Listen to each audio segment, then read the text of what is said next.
Ration దుకాణాలలో ration బియ్యం పంపిణీ నత్తనడకన సాగుతోంది. దీంతో అటు రేషన్ డీలర్లు ఇటు ప్రజలు తీవ్రంగా ఇబ్బందులు పడుతున్నారు. నల్గొండ జిల్లాలో రేషన్ బియ్యం పంపిణీ సాగుతున్న తీరుపై ప్రత్యేక కథనం. నల్గొండ జిల్లాలో 997 రేషన్ దుకాణాలు ఉన్నాయి.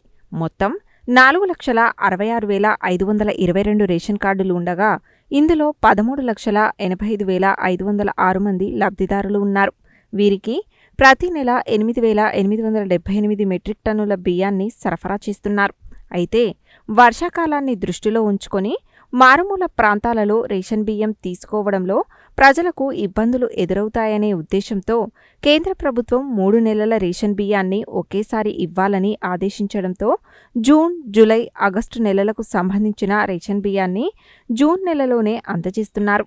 అయితే తెలంగాణ రాష్ట్రంలో రేషన్ దుకాణాల ద్వారా లబ్ధిదారులకు సన్నబియ్యం పంపిణీ చేస్తుండడం, అవి నాణ్యమైనవిగా ఉండడంతో గతంలో దొడ్డుబియ్యం ఇచ్చినప్పుడు రేషన్ బియ్యాన్ని అమ్ముకున్న లబ్ధిదారులు ఇప్పుడు సన్నబియ్యాన్ని తీసుకువెళ్లేందుకు రేషన్ దుకాణాలకు ఎగబడుతున్నారు.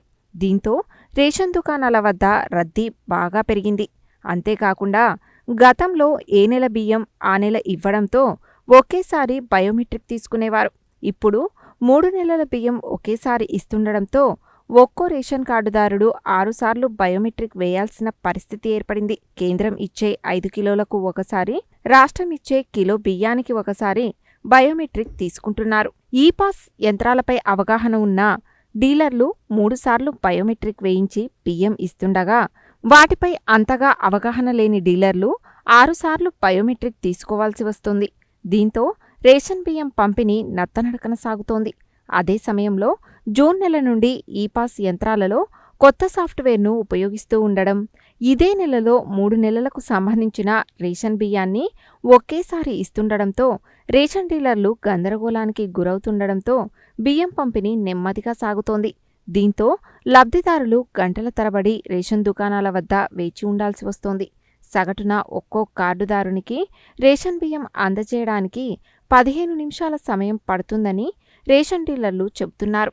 రేషన్ కార్డుదారుల పరిస్థితి ఇలా ఉంటే రేషన్ డీలర్ల పరిస్థితి మరోలా ఉంది. ఈ-పాస్ యంత్రాలలో కొత్త సాఫ్ట్వేర్ను ఉపయోగించడం, దానిపై డీలర్లకు సరైన అవగాహన లేకపోవడం, కొత్త సాఫ్ట్వేర్తో పదే పదే సాంకేతిక అంతరాయాలు ఏర్పడుతుండడం, ఒకేసారి 3 నెలల బియ్యాన్ని అందజేయాల్సి ఉండడంతో రేషన్ డీలర్లు సతమతమవుతున్నారు.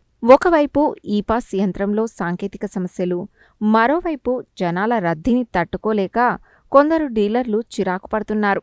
ఇదిలా ఉంటే డీలర్లకు మరో సమస్య వచ్చి పడింది. లబ్ధిదారులకు బియ్యం పంపిణీ చేసినప్పటికీ ఆ మేరకు రేషన్ దుకాణానికి కేటాయించిన కోటా బియ్యంలో తొలగిపోకుండా స్టాక్ అలాగే చూపిస్తుండడంతో డీలర్లు లబోదిబోమంటున్నారు.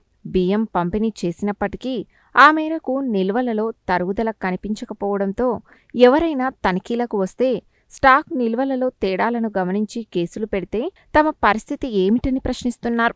కొత్త సాఫ్ట్వేర్ను ఉపయోగిస్తున్నప్పుడు కొన్ని సమస్యలు రావడం సహజమేనని, వాటిని సాధ్యమైనంత త్వరగా పరిష్కరించడానికి కృషి చేస్తున్నామని పౌర సరఫరాల శాఖ అధికారులు చెబుతున్నారు. బియ్యం నిల్వలలో తేడా విషయంపై డీలర్లు ఆందోళన చెందాల్సిన అవసరం లేదని, సాంకేతిక సమస్యలను సరిచేసి అటు ప్రజలకు ఇటు డీలర్లకు ఇబ్బందులు రాకుండా చూస్తామని చెబుతున్నారు.